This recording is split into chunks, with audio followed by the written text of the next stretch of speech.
నమస్కారం. ప్రతిధ్వనికి స్వాగతం. మాతృత్వం దేవుడిచ్చిన వరం. పసిబిడ్డల కేరింతలు, బుడిబుడి అడుగులు, నవ్వుల సవ్వడలు ఇంటినే ఓ ఆలయంగా మార్చేస్తాయి. ఆ అపురూప క్షణాలు, అమ్మా నాన్న అనే పిలుపు వినే క్షణాలే దంపతుల జీవిత లక్ష్యం. కానీ ఆ వరం అందరికీ అంత తేలిగ్గా దక్కదు. అనారోగ్యాలు, జన్యులోపాలు, మారుతున్న జీవనశైలి విసురుతున్న సవాళ్లు, కారణాలు ఏవైనా పిల్లల కల కొందరికి తీరని వ్యధగా మారుతుంది. ఇలాంటి లక్షలాది జంటలకు చీకట్లో చిరుదీపంలా అందొచ్చాయి సంతాన సాఫల్య చికిత్సలు.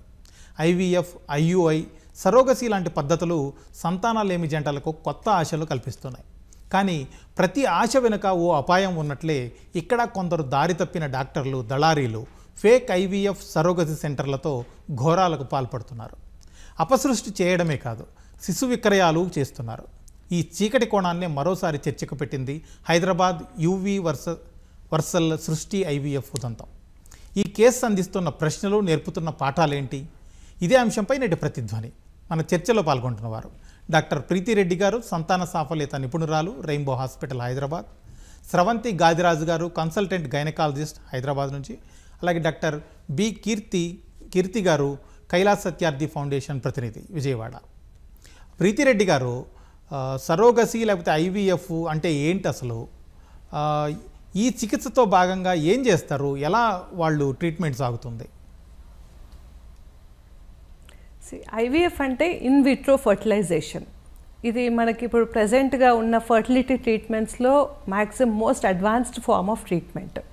సో దీంట్లో ఏమవుతుందంటే, ఇప్పుడు ఆడవారిలో అండం ఉంటుంది అండ్ మన వీరకణాలు ఏదైతే మేల్లో ఉంటాయో, సో కొంతమందికి ఏంటంటే they have problems, sperm count తక్కువ ఉండడమో, లేకపోతే ట్యూబల్ ప్రాబ్లం ఉండడం వల్లనో, లేకపోతే ఇంకా ఎండోమెట్రియోసిస్, అట్లా చాలా కారణాలు ఉంటాయి ఎవరికైతే ఐవీఎఫ్ అవసరం పడుతుందో.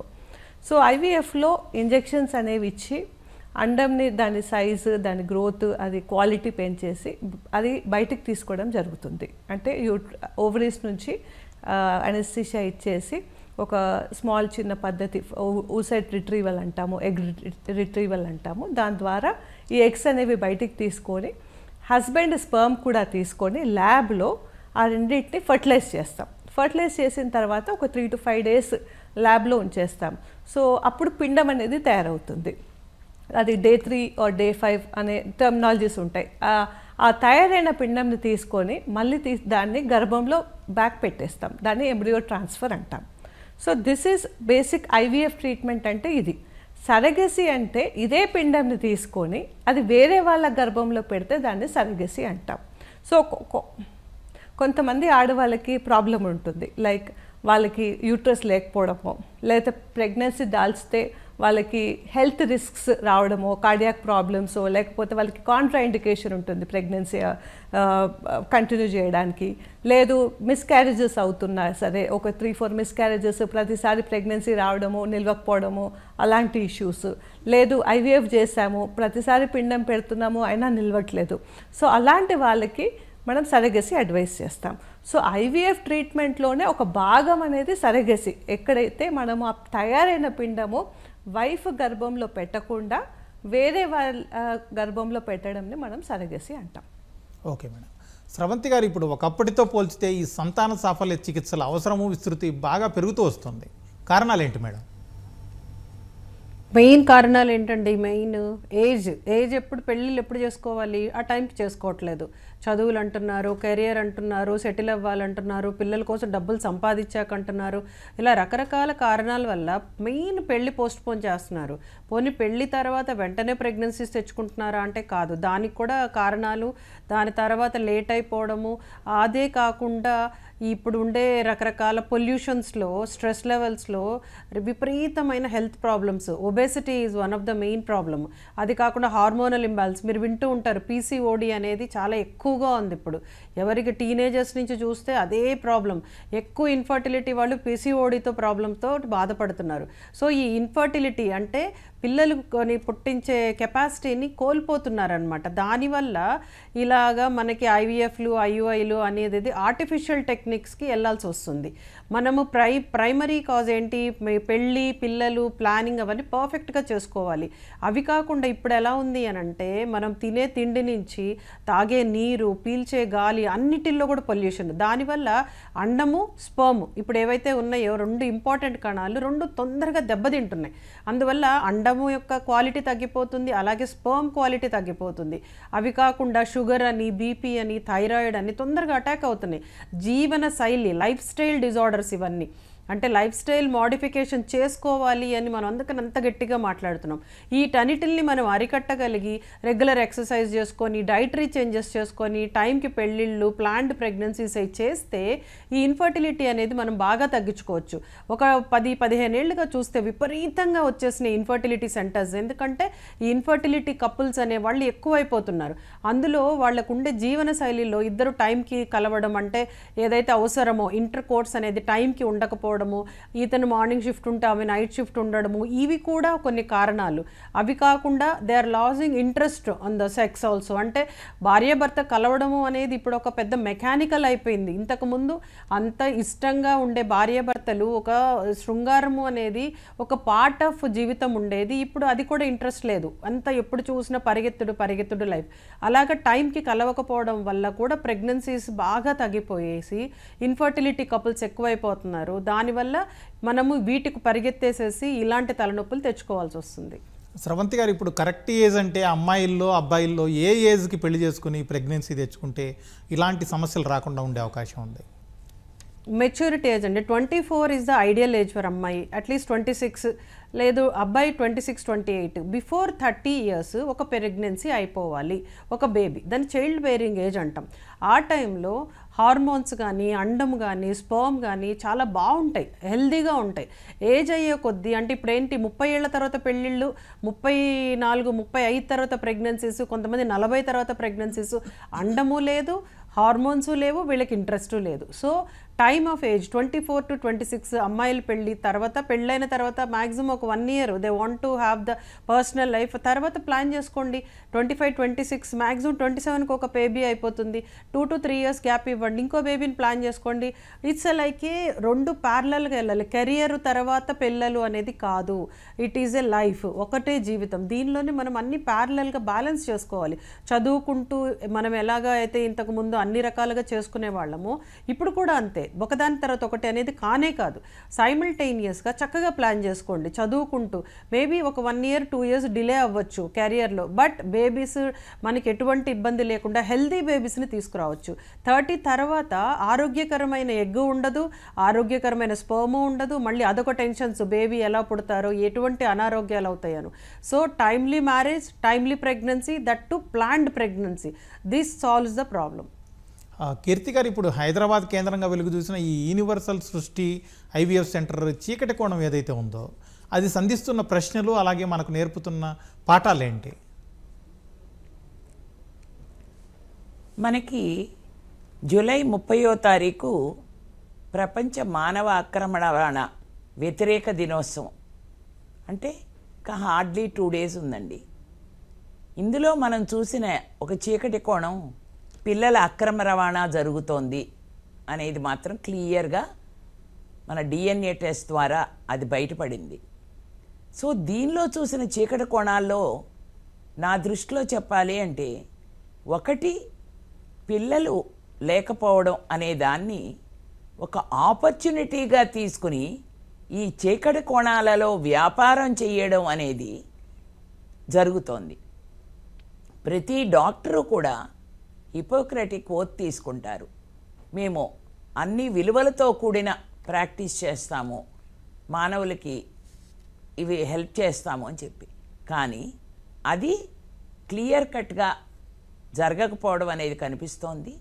తర్వాత ఈ సెంటర్స్ అన్నిట్లో కూడా లైసెన్సింగ్ సిస్టమ్ ఉంది, మనకి చట్టాలు ఉన్నాయి, కానీ మరి వ్యవస్థలో లోపాల వలన ఎక్కడెక్కడైతే ఏవేవి లైసెన్సులు ఉండాలి, టైమ్లీగా వాటికి ఎక్కడెక్కడైతే ఉండాలి అనేది ఒకటి కనిపించింది. అలాగే డాక్టర్ నమ్రత గారికి కూడా నేను ఒక దాంట్లో విన్నాను, ఆవిడకి మెడికల్ రిజిస్ట్రేషన్ కూడా రెన్యువల్ కాలేదు గత 2-3 సంవత్సరాలుగా అని. ఇంకొకటి చూస్తే వాళ్ళ పేరున చెయ్యకుండా ఇంకా కొంతమంది పేరు పెట్టి వ్యాపారంలాగా వీళ్ళే చేస్తున్నారు. ప్రధానంగా డాక్టర్ నమ్రత గారి పేరు వచ్చింది కాబట్టి ఆవిడే చేస్తున్నారు. సో అందుకని పిల్లలు లేని వాళ్ళకి ఏదైతే ఇంతకుముందు ఐవీఎఫ్ సర్గసీ గురించి మనకి టెక్నాలజీ పెరుగు వచ్చిందో ఆ కోణంలో జరగకుండా పిల్లల్ని అమ్మేసే వ్యాపారంలోకి ఇది దిగడం అనేది చాలా విచారకరమైన విషయం. సమాజంలో దీన్ని హర్షించాల్సింది మాత్రం కాదండి.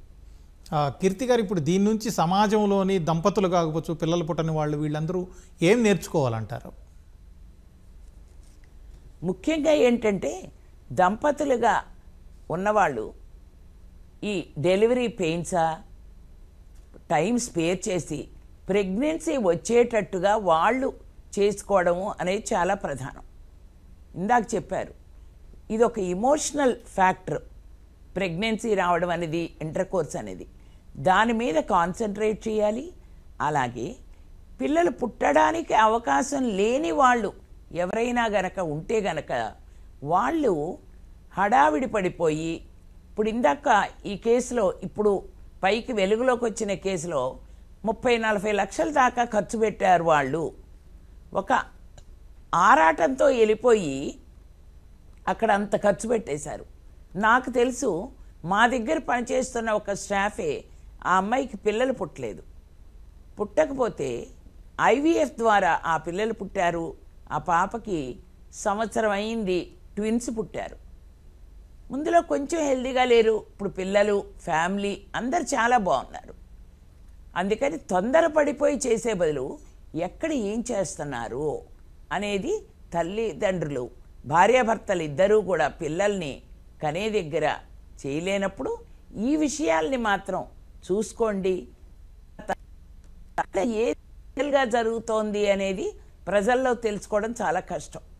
Okay madam. అందుకని చెప్పి ప్రభుత్వం మాత్రం దీని మీద ఒక కన్నేసి నిఘా వేసి ఉంచి ఏవేవి రియల్గా వర్క్ చేస్తున్నాయి, ఫేక్గా ఏం చేస్తున్నాయి, ట్రాఫికింగ్ ఎక్కడ జరుగుతోంది అనేది మనం ఒక ఇంటిగ్రేటెడ్ అప్రోచ్లో దీనికి వెళ్లాల్సిన అవసరం ఉంది. ప్రీతిరెడ్డి గారు, ఇప్పుడు ఏవైతే ఈ ఐవీఎఫ్ లేదా సరోగసీ ఉన్నాయో ఇవి ఏ చట్టాల కిందకి వస్తాయి, ఎవరు పర్యవేక్షిస్తారు వీటిని, ఆ నిబంధనలు ఏం చెబుతున్నాయి యాక్చువల్గా? ఇప్పుడు ఏఆర్టీ లా అనేది మన సెంట్రల్ గవర్నమెంట్ 2021లో పాస్ చేసి స్ట్రిక్ట్ ఇంప్లిమెంటేషన్ జూన్ 2021 నుంచి స్టార్ట్ చేసింది. సో దీనికి ఒక నేషనల్ బోర్డ్ ఆఫ్ ఏఆర్టీ అనేది స్థాపించబడింది. అండ్ ఆ నేషనల్ బోర్డు కింద ప్రతి ఒక్క స్టేట్కి స్టేట్ బోర్డ్ అని స్టార్ట్ చేశారు. సో ఆ లా కింద ఖచ్చితంగా ప్రతి ఒక్క ఐవీఎఫ్ సెంటర్ రిజిస్టర్ కావాల్సిందే. సో ఇది తెలంగాణలో చాలా అద్భుతంగా స్టార్ట్ చేశారు. ప్రతి ఒక్క ఐవీఎఫ్ సెంటర్ని రిజిస్టర్ చేశారు. లైక్ అది లెవెల్ 1 క్లినికా, లెవెల్ 2 క్లినికా, లేకపోతే సరగసి క్లినికా. సో ఈ 3 కేటగిరీస్లో ప్రతి ఒక్క సెంటర్ని రిజిస్టర్ చేయడం జరిగింది.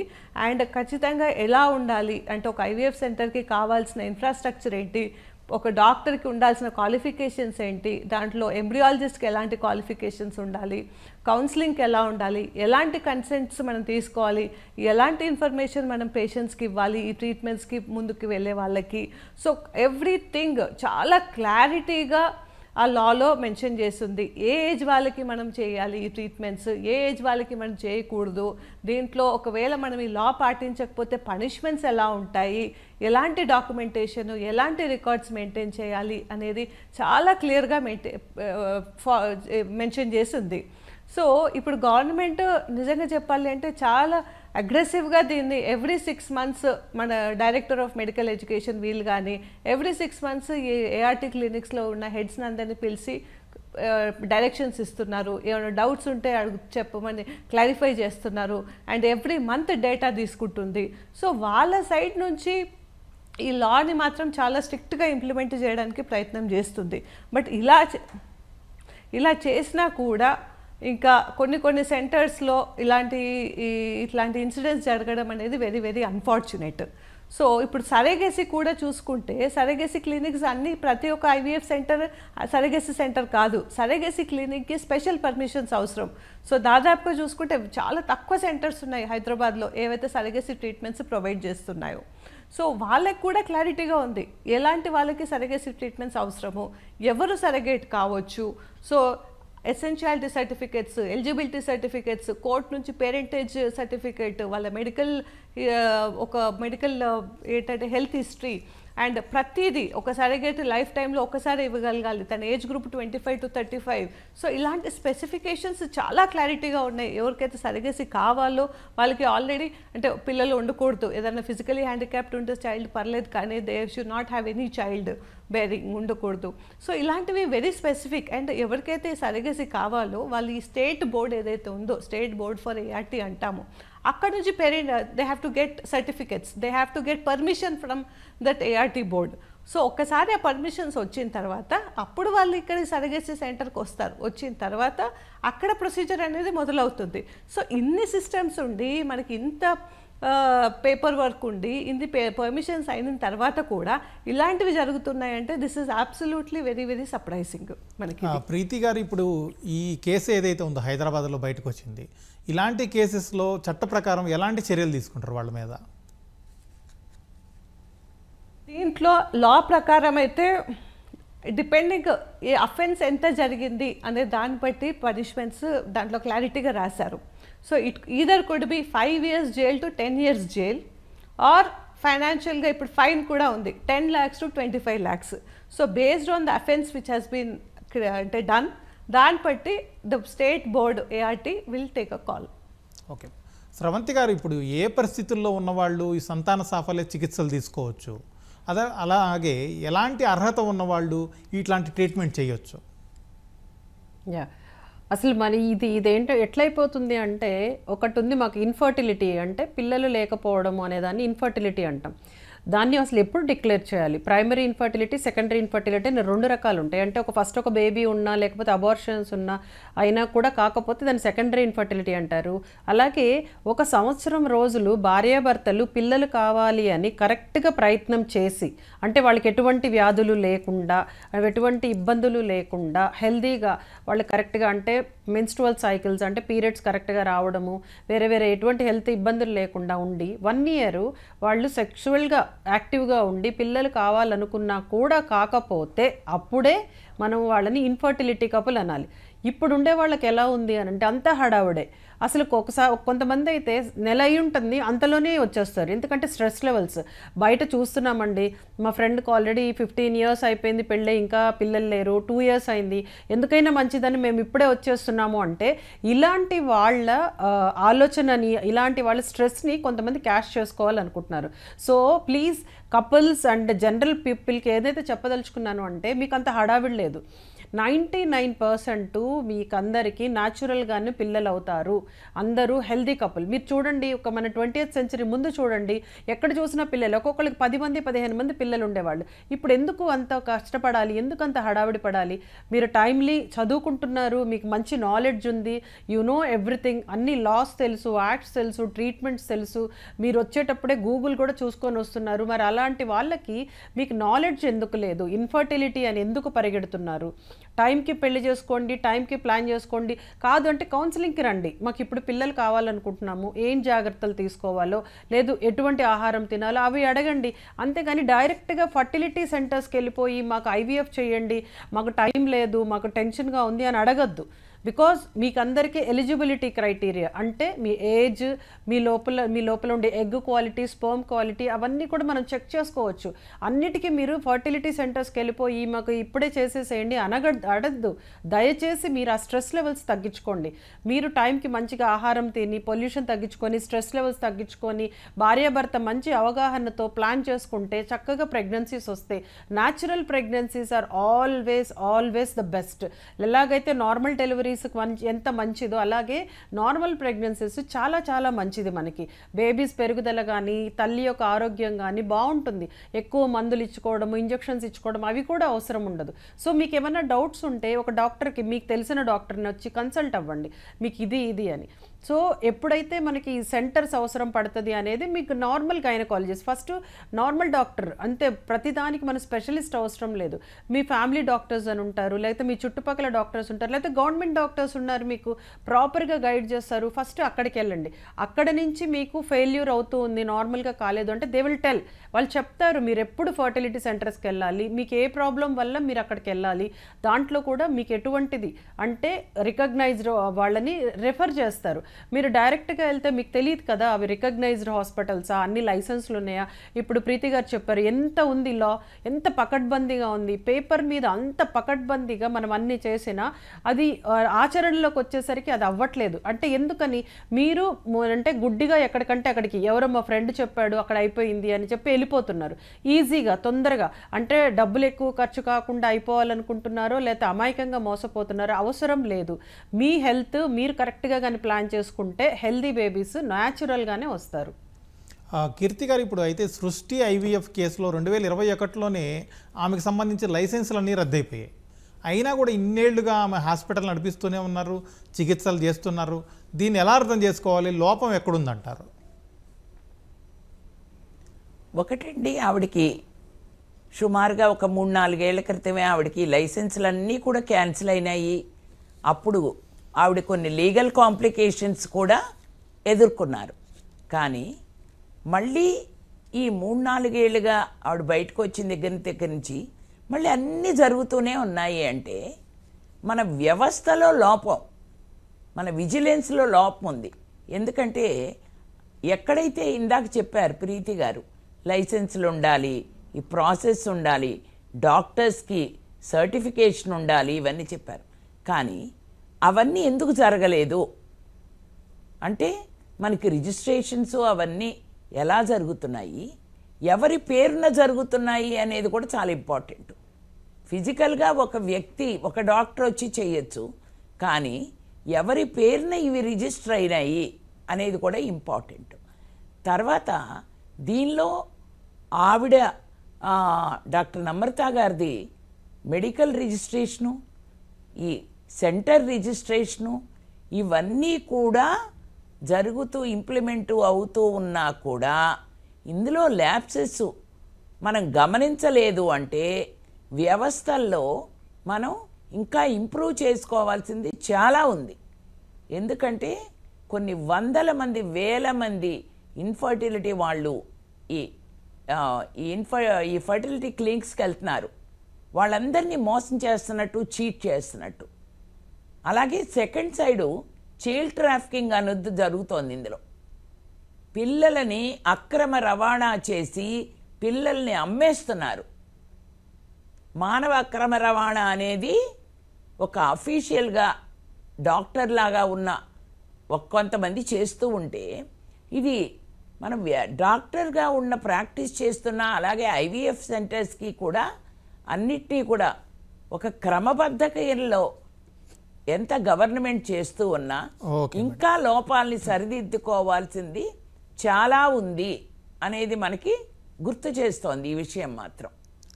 ప్రీతిరెడ్డి గారు, ఇప్పుడు ఇంతకుముందు మీరు మాట్లాడుతూ చెప్పారు, లాను ఎవరైనా బ్రేక్ చేస్తే వాళ్ళకి 5 ఏళ్ల వరకు పనిష్మెంట్ ఉంటుంది, అలాగే ఫైన్ వేస్తారు 10 to 20 lakhs వరకు అన్నారు. కాకపోతే ఇప్పుడు ఈ కేసులో ఏదైతే సృష్టి ఐవీఎఫ్ సెంటర్ ఉందో, ఈ కేసులో అసలు సరోగసీ పేరుతోటి వాళ్ళకి డబ్బులు తీసుకున్నారు వాళ్ళ దగ్గర, కానీ సరోగసీనే చేయలేదు, వేరెవరికో పుట్టిన ఒక చిన్నారిని తీసుకొచ్చి వీళ్ళకి అమ్మేశారు.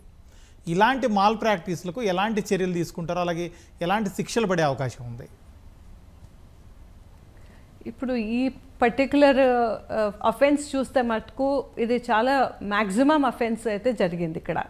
సో ఇది maximum punishment according to the law ఒక 10 years వరకు జైలు శిక్ష విత్ 25 lakhs ఆఫ్ ఫైన్ కూడా పడే అవకాశం ఉందండి. ఓకే మేడం, అయితే ఈ పరిస్థితిలో this a maximum. Yeah madam, చెప్పండి. యా, ఇది ఇట్లాంటివి మనము రేర్గా చూస్తాము. ఇప్పుడు ఇది ఒక్క ఇన్సిడెంట్ బయటకు పడింది, బట్ ఇలా అని చెప్పేసి అన్ని సెంటర్స్ ఇలాంటి ట్రాన్స్పరెన్సీ లేకుండా చేస్తున్నాయని కాదు. బట్ ఇలాంటి ఎప్పుడన్నా ఒక ఇన్సిడెంట్ జరిగినప్పుడు ఐ ఫీల్ మ్యాక్సిమం దానికి ఒక పనిష్మెంట్ ఏదైతే ఉంటుందో అది ఇంప్లిమెంట్ చేయాల్సిందే. ఇది ఏదో ఒక 2-3 డేస్ పేపర్లో వచ్చేసి ఇంకా అదంతా మళ్ళీ తర్వాత మేనేజ్ అయిపోయి అసలు పనిష్మెంటే లేకుండా మళ్ళీ వెళ్ళి ఇంకో దగ్గర సెంటర్ పెట్టడమో లేకపోతే ప్లేస్ మార్చి ఇంకెక్కడన్నా పెట్టడమో అట్లా జరగకూడదు. ఇది ఖచ్చితంగా దీనికి మ్యాక్సిమం పనిష్మెంట్ అండ్ అది కూడా అది ఇమ్మీడియట్గా కావాలి. యా, ప్రీతి గారు, అయితే ఇప్పుడు ఈ పర్టికులర్ కేసు ఏదైతే ఉందో ఆ డాక్టర్ నమ్రత గారు, ఆవిడ గతంలో కూడా ఇలాంటి ఇష్యూస్లో దొరికారు, జైలుకి వెళ్ళారు, మళ్ళీ బయటకు వచ్చారు, తర్వాత మళ్ళీ ఇలాంటివన్నీ చేస్తున్నారు.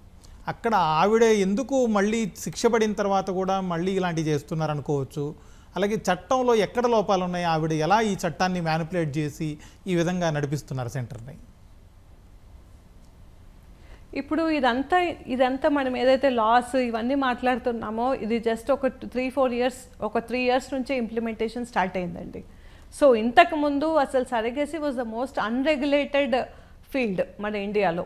సరగసీ కానీ ఐవీఎఫ్కి కానీ దానికి తగినట్టు చట్టాలు లేవు, ఓ పద్ధతిగా చేయాలని కూడా మనకి ఇంతవరకు ఎప్పుడు రూల్స్ అంటూ ఏమీ లేవు. సో ఇప్పుడు ఇది ఇంట్రడ్యూస్ చేసిన తర్వాత ఒక గైడెన్స్ అనేది మనకు వచ్చింది. సో ఇందులో కూడా ఒకవేళ మనకి లూప్ హోల్స్తోని చేయగలుగుతున్నారు అని అంటే దెన్ పేషెంట్స్ కూడా దే షుడ్ అండర్స్టాండ్. ఇప్పుడు వాళ్ళకు కూడా మనం అవేర్నెస్ అనేది పెంచాల్సి ఉంటుంది. ఇప్పుడు వాళ్ళు ఒక పర్టికులర్ సెంటర్కి వెళ్తున్నారు, సో ఇంత ఎడ్యుకేషన్ ఇదంతా ఉన్నప్పుడు ఆ పర్టికులర్ సెంటర్కి లైసెన్స్ ఉందా, అసలు వాళ్ళు దేనికి రిజిస్టర్ అయ్యారు, వాళ్ళు ఐవీఎఫ్ చేయొచ్చా చేయరాదా, సరిగ్గా చాలా ట్రాన్స్పరెన్సీ కూడా ఖచ్చితంగా ఉండాలి. ఐ అండర్స్టాండ్ ఈ ట్రీట్మెంట్స్ అన్నీ కొంచెం కాన్ఫిడెన్షియల్గా మెయింటైన్ చేస్తారు, సీక్రెటివ్గా మెయింటైన్ చేస్తారు, ఎవరితో డిస్కస్ చేయరు, ఇంకా అలా మెయింటైన్ చేసేసరికి వాళ్ళే డెసిషన్స్ తీసుకుంటారు. సో పర్టికులర్ సెంటర్ది ఒకటి వాళ్ళు అది కరెక్ట్గా ఉందా లేదా ప్రతి ఒక్క రికార్డ్ అడగాలి. ఇప్పుడు చాలామంది పేషెంట్స్ వస్తారు ఐవీఎఫ్ జరిగిందని చెప్తారు, వాళ్ళు ఇవి రికార్డ్స్ ఏమైనా ఇవ్వమంటే డాక్టర్ వాళ్ళు ఏమి ఇవ్వలేదు, ఆ సెంటర్లో ఏమి ఇవ్వలేదు అంటారు. అలా ఎలా ఉంటుంది? పేషెంట్స్కి ఫస్ట్ ఆఫ్ ఆల్ వాళ్ళ రైట్ ఏందో తెలియాలా. దే షుడ్ నో నేను ట్రీట్మెంట్ తీసుకుంటున్నప్పుడు నాకు ఖచ్చితంగా ట్రీట్మెంట్ ఎలా జరుగుతుంది, దీనికి కావాల్సిన ఫార్మాలిటీస్ ఏంటివి, వాట్ ఈస్ ద లా అనేది వాళ్ళకి మనం ఎడ్యుకేట్ చేయాలి అండ్ వాళ్ళు తెలుసుకోవాలి కూడా. అండ్ ఇఫ్ పాసిబుల్ వాళ్ళు సెకండ్ ఒపీనియన్ కూడా తీసుకోవాలి. సో ఇప్పుడు ఏదో జరుగుతుంది సీక్రెటివ్గా చేస్తున్నారు అని చెప్పేసి తొందరగా అయిపోతుంది ఎంత అంటే అంత డబ్బులు పెట్టడము అనేది చేయకూడదు. ఇప్పుడు సరగసీ నిజంగా చెప్పాలి అంటే it is not commercial surrogacy is banned. మరి వీళ్ళు why did they end up paying 30-35 lakhs? ఇప్పుడు మనకి ప్రజెంట్గా ఉన్నదంటే ఆల్ట్రూయిస్టిక్ సరగసీ అంటే తెలుసున్న వాళ్ళు ఫ్యామిలీలో ఎవరైనా వాళ్ళు కానీ వాళ్ళ గర్భము ఆఫర్ చేయడమో లేకపోతే అట్లాంటివి ఒప్పుకుంటున్నారు తప్ప కమర్షియల్ సరగసీ అనేది banned. So first of all commercial surrogacy మీదనే ఇది పెద్ద అఫెన్స్ అవుతుంది కదా. Why did they end up paying 30-35 lakhs? ఇప్పుడు లా ఇంత క్లియర్గా ఉన్నప్పుడు దేర్ ఆర్ సెంటర్స్ ఎవరైతే కరెక్ట్గా స్ట్రిక్ట్గా రూల్స్ ఫాలో అవుతున్నారో అక్కడికి వెళ్ళి ట్రీట్మెంట్స్ తీసుకోవడం అనేది కరెక్ట్.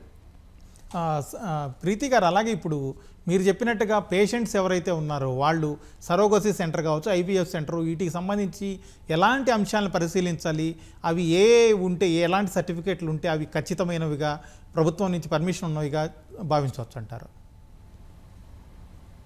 ఇప్పుడు ఖచ్చితంగా ఇప్పుడు మన లాలో ఇప్పుడు మన state board they have strictly said ప్రతి ఒక్క ఐవీఎఫ్ సెంటర్ డిస్ప్లే చేయాలి వాళ్ళది ఒక సర్టిఫికేట్ ఆఫ్ రిజిస్ట్రేషన్. అందులో డాక్టర్ పేరు రిజిస్టర్ అయ్యి ఉండాలి, అందులో ఉన్న ఎంబ్రియాలజిస్ట్ పేరు రిజిస్టర్ అయ్యి ఉండాలి, అందులో కౌన్సిలర్ రిజిస్టర్ అయ్యి ఉండాలి, వాళ్ళ పేర్లన్నీ కూడా డిస్ప్లేలో ఉండాలి. అది ఖచ్చితంగా వెయిటింగ్ ఏరియాలో అది డిస్ప్లే అనేది ఇస్ మినిమం మ్యాండేటరీ లాగా పెట్టారు వీళ్ళు. సో అది patients should be able to know అది లెవెల్ 1 సెంటరా లెవెల్ 2 అసలు వీళ్ళకి సరగసీ పర్మిషన్ ఉందా లేదా అనేది ఖచ్చితంగా చూసుకోవాలి. అండ్ ఇప్పుడు ఇంత పేపర్ వర్క్ ఉంది, ఇన్ని సర్టిఫికెట్స్ కావాలి, బోర్డు నుంచి పర్మిషన్ కావాలి, ఇవన్నీ ఉన్నప్పుడు ఇవన్నీ ఇప్పుడు ఈ సిచ్యువేషన్లో బైపాస్ చేసినట్టే కదా. మనకి ఏది తెలియకుండా ఏది లేకుండా వాళ్ళు డైరెక్ట్గా డబ్బులు కట్టేసి సరగసీ ఎలా చేయించుకుంటారు? స్రవంతి గారు, ఇప్పుడు సంతానలేమి సమస్యలతో ఎవరైతే ట్రీట్మెంట్ తీసుకుంటూ ఉంటారో అలాంటి ఎవరైతే వస్తుంటారో డాక్టర్ల దగ్గరికి, అలాంటి దంపతుల్లో మీరు గమనించే అంశాలు ఏంటి? కొన్ని ఐవీఎఫ్ లేకపోతే సరోగసీ సెంటర్లు వాళ్ళ దంపతుల అవసరాన్ని ఏ విధంగా క్యాష్ చేసుకుంటున్నాయి? అబ్జల్యూట్లీ. ఇప్పుడు పిల్లలు కావాలి అని ఫస్ట్ ఎవరైతే మా దగ్గరికి హడావిడిగా వస్తారో వాళ్ళలో హడావిడే చూస్తాం ఫస్ట్.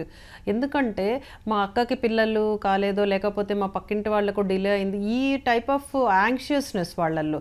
అంటే పెళ్ళి లేటు, పిల్లలు ప్లానింగ్ లేటు, అవి కాకుండా ఆల్రెడీ మేము ఇట్లాంటివి విన్నున్నాము, పిల్లలు అవ్వట్లేదు ఈ మధ్యలో, సో అందుకని మాకు ఏదన్నా త్వరగా పిల్లలు అయ్యేది ఏమన్నా ఛాన్స్ చేస్తారా అని అడుగుతుంటారు. ఎందుకమ్మా టేక్ టైం, ఒక 2 months ఆగండి, న్యాచురల్గా మీకు ఇవి అంటే అసలు వాళ్ళు ఒప్పుకోరు. లేదండి మాకు ఇమ్మీడియట్గా పర్వాలేదు, మాకు న్యాచురల్గా కాకపోయినా పర్లేదు, మేము ఎంతైనా ఖర్చు పెట్టుకుంటాం. ఆ word very very catchy to the business people. ఎంతైనా ఖర్చు పెట్టుకుంటాము అనే దగ్గర వాళ్ళు డైరెక్ట్గా వీళ్ళు ఫోర్స్ చేస్తున్నారు, మా తప్పే ఉంది అంటున్నారు. ఇప్పుడు డాక్టర్స్ కొంతమంది అదే అంటున్నారు, మేమేం సజెస్ట్ చేయలేదు, వాళ్ళే వచ్చి మమ్మల్ని డైరెక్ట్గా ఐవీఎఫ్ అడుగుతున్నారు, ఎంతైనా ఖర్చు చేసుకుంటాము, మాకు అర్జెంటుగా అంటున్నారు, సో మేము పాసిబుల్ అన్నీ చేసాము అని మా సైడ్ ఏంటి అన్నట్లు అది ఒక ప్రొటెక్టివ్ అది అయిపోయింది. సో ఫస్ట్ ఆఫ్ ఆల్ మనకి ఈ సమాజంలో, సొసైటీలో ఒక ఫస్ట్ ఆఫ్ ఆల్ అవేర్నెస్ కావాలి. మీకు అంత తొందర లేదు, ఇన్ఫర్టిలిటీ అంటే ఏంటి, అసలు ఎప్పుడు వెళ్ళాలి, ఎప్పుడు వరకు న్యాచురల్గా ట్రై చేయొచ్చు, మీకు తర్వాత ఏ ప్రాబ్లం వల్ల మీరు ఎక్కడికి వెళ్ళాలి. ఇప్పుడు మీరు రికగ్నైజ్డ్ హాస్పిటల్స్, లైసెన్స్డ్ ఫర్టిలిటీ అంటున్నాం కదా, సో అవి ఎలా కనుక్కోవాలి, అలాంటి అవగాహన కావాలి. మీరు చూస్తే ఈ ఇన్ఫర్టిలిటీది ఒక లగ్జరీ కింద, అంటే ఏ ఇన్సూరెన్స్ కవర్ చేయదు, ప్యూర్లీ క్యాష్తో పెట్టుకోవాలి. ఇక్కడ ఈవెన్ దానికి సంబంధించిన చిన్న చిన్న సర్జరీస్ చేస్తాం, లాప్రోస్కోపీలో సిస్ట్లు తీయడము, ఎండోమెట్రియోసిస్ అని ఇలాంటి చిన్న చిన్న సర్జరీస్ చేస్తాం, అది కూడా ఏ ఇన్సూరెన్స్ కవర్ చేయదు. అంటే ఇదేంటంటే ఒక లగ్జరీ సర్జరీనో లేకపోతే లగ్జరీ మనోవర్ అయిపోతుంది. సో టోటల్గా క్యాషే ఇక్కడ. సో పాజిటివ్ అంటే మా వైట్ మనీ, బ్లాక్ మనీ, ఇక్కడ ఇది చాలా మ్యానిపులేషన్స్ అయిపోతాయి. అందుకని మీ కపుల్కి ఫస్ట్ ఆఫ్ ఆల్ ఎవరైతే కపుల్ వాళ్ళల్లో ఏమవుతుంది, వాళ్ళే కాదు ఇంకా ఫ్యామిలీలో కూడా ప్రెషర్స్, అరే మీకు ఇంకా పిల్లలు కాలేదా, మీకు ఆల్రెడీ ఏజ్ అయిపోయింది, ఆ pressure. So couple counselling, family counselling, before you are declared as a infertility couple, మీరు ఏదన్నా ఆర్టిఫిషియల్ టెక్నిక్స్కి వెళ్ళాలి అని అంటే ఫస్ట్ కౌన్సిలింగ్స్ మోర్ ఇంపార్టెంట్. మీకు ఇంతవరకు న్యాచురల్గా అయ్యే అవకాశం ఉంది, మీరు ఎప్పుడు ఈ ఇన్ఫర్టిలిటీ సెంటర్స్కి వెళ్ళాలి అనేది మీరు తెలుసుకోవాలి. అలాగే ఫ్యామిలీని కూడా పిలుస్తాం మేము, అందుకని అమ్మ మీరు అర్థం చేసుకోండి, మీరే వాళ్ళిద్దరిని టెన్షన్ పెట్టకండి, ప్రెషర్ పెట్టకండి, మీరు ఇంకా గుడ్ న్యూస్ చెప్పలేదు, మీకు ఇంకా పిల్లలు కావట్లేదు, చూడు నీతో పెళ్ళైన వాడు ఆల్రెడీ వాడికి పిల్లలు పుట్టేశారు, ఇలాంటి ప్రెషర్స్ ఇవ్వద్దు. అండ్ మీ అమాయకత్వము, అంటే కొంతమందికి టోటల్గా నాలెడ్జ్ లేదు, కొంతమందికి హాఫ్ నాలెడ్జ్, సో ఇవి రెండు క్యాష్ చేసుకుంటున్నారు. Everywhere business is going on, not only in medical field, ఇప్పుడంతా కూడా మనీ, ఎక్కడ చూసినా అక్రమంగా ఎలాగ మనీ సంపాదించాలి అనేదే ఉంది ఈ సమాజం 20th centuryలో. సో ఇలాంటి టైంలో మనం ఇంకా ఎంత కేర్ఫుల్గా ఉండాలి. కీర్తి గారు, ఇప్పుడు పిల్లల అక్రమ రవాణాలో ఇలా కొందరు వైద్యులు మేడం ప్రీతి గారు చెప్పండి. ఇప్పుడు ఇది ఒక్క ఇన్సిడెంట్ జరగడం వల్ల పేషెంట్స్ వాళ్ళ ఒక నమ్మకం అనేది పోడగొట్టుకోవద్దు. ఇప్పుడు ఇలాంటివి ఒక 100 ఐవీఎఫ్ సెంటర్స్లో ఏ ఒక్క సెంటర్ చేసినా I think it is giving a wrong message to the patients అండి. ప్రతి ఒక్క ఐవీఎఫ్ సెంటర్ ఇలాగే పర్ఫామ్ చేస్తుంది, బిజినెస్ మైండెడ్ ఉన్నాడు అని చెప్పడం కరెక్ట్ కాదు. ఓకే, సో ఇప్పుడు ప్రెగ్నెన్సీ ప్లాన్ చేస్తున్నప్పుడు వాళ్ళు ఖచ్చితంగా they can see a fertility specialist and they should know వాళ్ళకి ఏదైనా ప్రాబ్లం ఉందా, వాళ్ళు వెయిట్ చేయగలుగుతారా, వాళ్ళు ఇంకొక 1 year వెయిట్ చేసిన తర్వాత ప్లాన్ చేస్తే కరెక్టా, లేకపోతే ఇమీడియట్గా ప్లాన్ చేయాలా అనే అడ్వైస్ ప్రీ కన్సెప్షనల్ కౌన్సిలింగ్ అంటాము.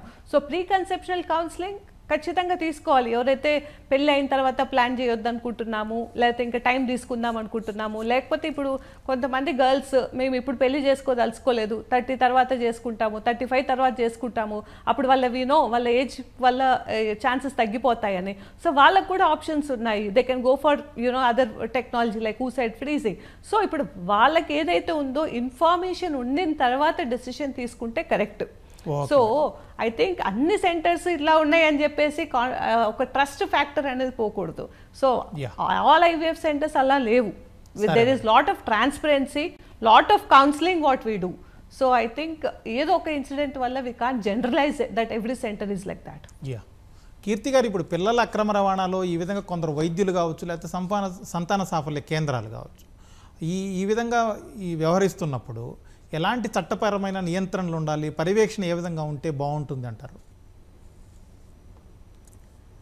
నేను కొన్ని విషయాల్లో మా దగ్గరికి వచ్చినప్పుడు వాసవ్య మహిళా మండలికి చూశానండి. వాళ్ళకి పిల్లలు లేరు, కలగరు అని కూడా చెప్పారు. ఏంటంటే age factor, different other health factors వల్ల. వాళ్ళు తర్వాత కొన్ని రోజులకి నా దగ్గరికి వచ్చి కొన్ని నెలల తర్వాత మాకు ఇంకో 2 నెలల్లో 3 నెలల్లో పిల్లలు వస్తున్నారంటే ఏమ్మా ప్రెగ్నెన్సీ వచ్చిందా అని చెప్పి అడిగా. కాదండి, I will get a baby అన్నారు. ఎలా వస్తారు ఆ బేబీ అనేది నాకు అర్థమే కాలేదన్నమాట. అప్పుడు నేను ఇంకా 10 ప్రశ్నలు వేస్తే ఇలాగే ఏదో ఒక హాస్పిటల్లో పిల్లల్ని మాకు అమ్మేస్తారండి, మేము డబ్బులు కడతాము. సో కొంతమంది డాక్టర్స్ కూడా ఇలా పిల్లల్ని వాళ్ళకి ఎవరికైతే అమ్మేద్దామనే ఐడియా ఉందో వాళ్ళ దగ్గర డెలివరీ అవ్వకముందే ఈ ట్రాన్సాక్షన్ అంతా కూడా పూర్తి చేస్తున్నారు. వీటి మీద చాలా కఠినంగా ఉండాలండి. అందరూ చేస్తున్నారు అని కాదు, కానీ చేసేవాళ్ళు ఒక్కళ్ళున్నా కూడా వాళ్ళకి కఠినంగా శిక్షలు వేస్తేనే. ఎందుకంటే హ్యూమన్ ట్రాఫికింగ్లో మనకి immoral trafficking and prevention act అని ఇండియాలో ఉంది. ఆ చట్ట ప్రకారం వీళ్ళకి డెఫినెట్గా ఆ శిక్షలన్నీ పడాలి. తర్వాత ఇందాక చెప్పారు కాన్ఫిడెన్షియాలిటీ, సీక్రసీ అనే దానికి రెండిటికి తేడా ఉంది. సో కాన్ఫిడెన్షియాలిటీ ఉండొచ్చు కానీ ఫైల్స్లో సీక్రసీ అనేది మాత్రం ఉండకూడదు. ఆ పర్టిక్యులర్ కపుల్కి వాళ్ళ ఫ్యామిలీకి విషయాల్ని క్లుప్తంగా డీటెయిల్డ్గా టైం స్పెండ్ చేసి మాత్రం డీటెయిల్డ్గా చెప్పాలి. ప్రీతిరెడ్డి గారు, ఇప్పుడు ఐవీఎఫ్ సరోగసీ సెంటర్లలో భాగంగా ఉండే స్పెర్మ్ బ్యాంకులు లేకపోతే వాటి పనితీరు మీద కూడా కొన్ని విమర్శలు ఉన్నాయి. వీటిల్లో ఎలాంటి మోసాలకు అవకాశం ఉంది? ఇట్లాంటి వాటి విషయంలో దంపతులు ఏ విధమైన జాగ్రత్తలు తీసుకోవాలి? ఓకే, సో ఇప్పుడు ఏఆర్టీ క్లినిక్స్ అనేది ఒక సెగ్మెంట్ ఎక్కడైతే ట్రీట్మెంట్స్ జరుగుతాయి. అలాగే ఏఆర్టీ బ్యాంక్స్ అనేవి వేరే సెటప్ అనేది ఉంటుందన్నమాట. సో అది కూడా లాలో క్లియర్గా ఉంది. సో ఒక క్లినిక్కి ఏఆర్టీ క్లినిక్ ఉందంటే సేమ్ వాళ్ళు బ్యాంక్ అనేది రన్ చేయడానికి లేదు, అది డిఫరెంట్ ప్రెమిసెస్లో రన్ చేయాలి. సో ఏఆర్టీ బ్యాంక్స్ అంటే ఎవరికైతే డోనర్ ఎగ్ కావాలి ఆర్ డోనర్ స్పర్మ్ కావాలి అవన్నీ కూడా ఈ ఏఆర్టీ బ్యాంక్స్ నుంచే మనం తీసుకోవడం జరుగుతుంది. సో ఏఆర్టీ బ్యాంక్స్కి కూడా స్పెషల్ రిజిస్ట్రేషన్ అనేది ఉంది. సో ఏఆర్టీ బ్యాంక్స్కి కూడా దే హ్యావ్ దేర్ స్టిపులేటెడ్ ఏదైతే ఎలా వాళ్ళు ఫంక్షన్ చేయాలి, వాళ్ళ క్వాలిఫికేషన్స్ ఏముండాలి, ఎలాంటి సెటప్ ఉండాలి, అవన్నీ చాలా క్లియర్గా ఉంది లా. సో మన స్టేట్ ఏఆర్టీ బోర్డు వాళ్ళకు కూడా పర్మిషన్స్ ఇవ్వడం జరుగుతుంది, ఏది ఏఆర్టీ బ్యాంక్స్కి. సో ఈ స్పర్మ్స్ అనేవి ఎలా ఉంటుందండి అంటే పర్టికులర్ టెస్ట్ ఉంటాయి, కొన్ని బ్లడ్ టెస్ట్, కొన్ని బేసిక్ క్రైటీరియా ఏవైతే ఇంపార్టెంటో అవన్నీ కూడా ఖచ్చితంగా డోనర్కి చేయాల్సిందే. అండ్ ఆ రిపోర్ట్స్ అనేటివి మనము పేషెంట్స్కి ఎవరికైతే డోనర్ స్పర్మ్ కావాలో వాళ్ళకి మనం షేర్ చేయడం అనేది ఇంపార్టెంట్. సో పేషెంట్స్ ఎప్పుడైతే ఎవరికైతే డోనర్ స్పర్మ్ కావాల్సి ఉంటుందో వాళ్ళు ఖచ్చితంగా ఇన్వెస్టిగేషన్స్కి రిపోర్ట్స్ అడగాల్సిందే. అండ్ ఏంటి what is the donor profile అనేది వెరీ ఇంపార్టెంట్. అంటే డోనర్ ప్రొఫైల్ అంటే వాళ్ళ బ్లడ్ గ్రూప్ ఏంటి, బికాస్ అది కూడా మనం మ్యాచ్ చేయాల్సి ఉంటుంది. వాళ్ళ ఫిజికల్ క్యారెక్టరిస్టిక్స్ ఏమున్నాయి, వాళ్ళ బ్లడ్ రిపోర్ట్స్ ఎలా ఉన్నాయి, అవన్నీ చూసుకొని అవన్నీ ఓకే అయిన తర్వాతనే వాళ్ళు ఈ శాంపిల్కి ఓకే మేము ముందుకు వెళ్తాము అనేది కన్సెంట్ అనేది వాళ్ళు సైన్ చేయాల్సిందే. సో అది చేసిన తర్వాతనే శాంపుల్ అనేది బ్యాంకు నుంచి ఈ ఏఆర్టీ సెంటర్కి అదే క్లినిక్ వస్తుంది. క్లినిక్ వచ్చిన తర్వాత ట్రీట్మెంట్ అనేది చేయడం జరుగుతుంది. సో సేమ్ థింగ్ ఇప్పుడు డోనర్ ఎగ్ స్పర్మే కాదు, డోనర్ ఎగ్ కూడా ఇలాంటి పరిస్థితే. సో డోనర్ ఎగ్ ఎవరైతే ఎగ్స్ ఇద్దామని ముందుకు వస్తారో వాళ్ళకు కూడా స్క్రీనింగ్ అనేది ఉంటుంది. వాళ్ళ మెడికల్ హిస్టరీ, వాళ్ళ ఫ్యామిలీ హిస్టరీ ఇవన్నీ చెక్ చేసుకున్న తర్వాత వాళ్ళు సూటబుల్ వాళ్ళు ఎగ్ ఇవ్వగలుగుతారు అన్నప్పుడే వాళ్ళకి ట్రీట్మెంట్ అనేది స్టార్ట్ చేయడం జరుగుతుంది. సో పేషెంట్స్ని ఖచ్చితంగా వాళ్ళు ఇన్వాల్వ్ కావాలి ఈ డెసిషన్ మేకింగ్లో. ఎలాంటి డోనర్ శాంపుల్ మాకు వస్తుంది, ఏంటి స్పెసిఫికేషన్స్ ఏమున్నాయి, ఇవన్నీ వాళ్ళు తెలుసుకున్న తర్వాతనే వాళ్ళు ఒప్పుకోవాలి. Okay madam. స్రవంతి గారు, ఇప్పుడు తెలంగాణ కావచ్చు, ఆంధ్ర కావచ్చు, ఈ 2 రాష్ట్రాల్లో ఐవీఎఫ్ సరోగసీ సెంటర్ల మీద ఎలాంటి సూపర్విజన్ ఉంది? అలాగే ఆయా సెంటర్లలో వసూలు చేసే ఫీజులు కూడా చాలా ఎక్కువగా ఉంటున్నాయి అనే విమర్శలు ఉన్నాయి. దానికి సంబంధించిన వివరాలు ఏంటి? ఇప్పుడు మనకి ఇది ఒక లైవ్ ఎగ్జాంపుల్. మన విజిలెన్స్ కరెక్ట్గా ఉందా, లోపాలు ఏమున్నాయి అనేది మనకి ఇక్కడే అర్థమైపోతుంది. అంటే there are lot of defects. అంటే ఆ విజిలెన్స్లో కానీ ఈ చూడడం అంటే స్క్రూటీన్లో కానీ చాలా లోపాలు ఉండబట్టే ఇది ఇంత మళ్ళీ, ఎందుకంటే ఇది రిపీట్ అయినది మరీ విడ్డూరం ఏంటంటే జరిగి శిక్ష పడి క్యాన్సిల్ అయ్యి లైసెన్స్లు మళ్ళీ అదే చేయగలుగుతున్నారు అంటే ఎంత ధైర్యం ఉండాలి.